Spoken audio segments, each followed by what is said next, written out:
నమస్తే బోస్. గుడివాడ అమర్నాథ్ గారు గుర్తుండే ఉంటారు. గుడివాడ అమర్నాథ్ గారు రాష్ట్రంలో ఎలా ఫేమస్ అయ్యారంటే గుడ్డు ద్వారా ఫేమస్ అయ్యారు. మామూలుగా దావోస్ పర్యటనలకు సంబంధించి మాట్లాడినట్టు మాటలు, ఈ రెండు డైలాగులే వైసీపీ పార్టీ ఓడిపోవటంలో అన్ని చాలా విషయాలు కీలక భూమిక పోషిస్తే దాంట్లో కూడా ఇది ఒకటి ఖచ్చితంగా. గుడివాడ అమర్నాథ్ గారు వైసీపీ పార్టీ ఓడిపోవడానికి ఎంతో కొంత ఆయన ఉపయోగపడ్డది మాత్రం ఖచ్చితంగా వాస్తవం.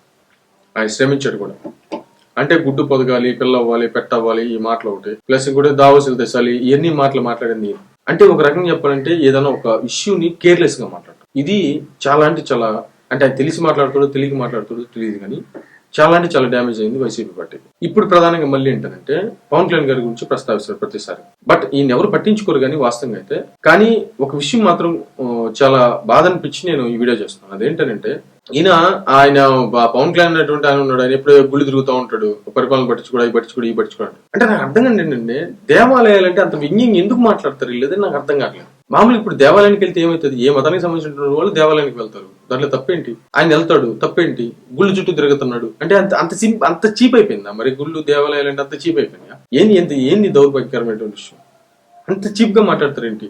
గుళ్ళు చుట్టూ తిరుగుతారు, పరిపాలన పట్టించుకోలేదు ఎవరు చెప్పారు? మరి ఆయన పరిపాలన ఎలా చేస్తున్నాడు ఏంటి రోజు పేపర్లో వస్తుంది. ఆయన అవి పట్టించుకోండి. ఇప్పుడు రాజకీయంగా మాట్లాడుకోండి. గుళ్ళు చుట్టూ తిరుగుతున్నాడు, పరిపాలన పట్టించుకోకుండా, అంటే గుళ్ళు అంటే అంత చీప్ అయిపోయినాయా?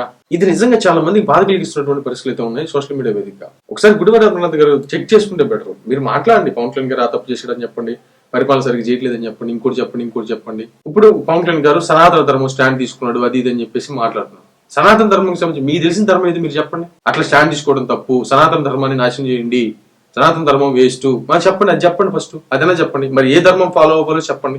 ఆ ధర్మాన్ని ఫాలో అవుతారు కదా. ఇప్పుడు పవన్ కళ్యాణ్ గారు సనాతన ధర్మం అంటున్నారు, అది తప్పని చెప్పండి. మీరు ఎందుకు తప్పో చెప్పండి, వివరిస్తే అర్థమైపోయింది కదా. మరి అది వివరించకుండా గుళ్ళు చుట్టూ తిరుగుతాడు, పరిపాలన చేస్తాడు కదా, అది రోజు మనం గమనించట్లేదా? ప్రజలు గమనించుకుంటారు. మరి అంత వ్యంగ్యంగా దేవాలయాల గురించి మాట్లాడతారేంటి? ఇది సోషల్ మీడియాలో జరుగుతున్నటువంటి ప్రచారం. మరేమైతే చూద్దాం.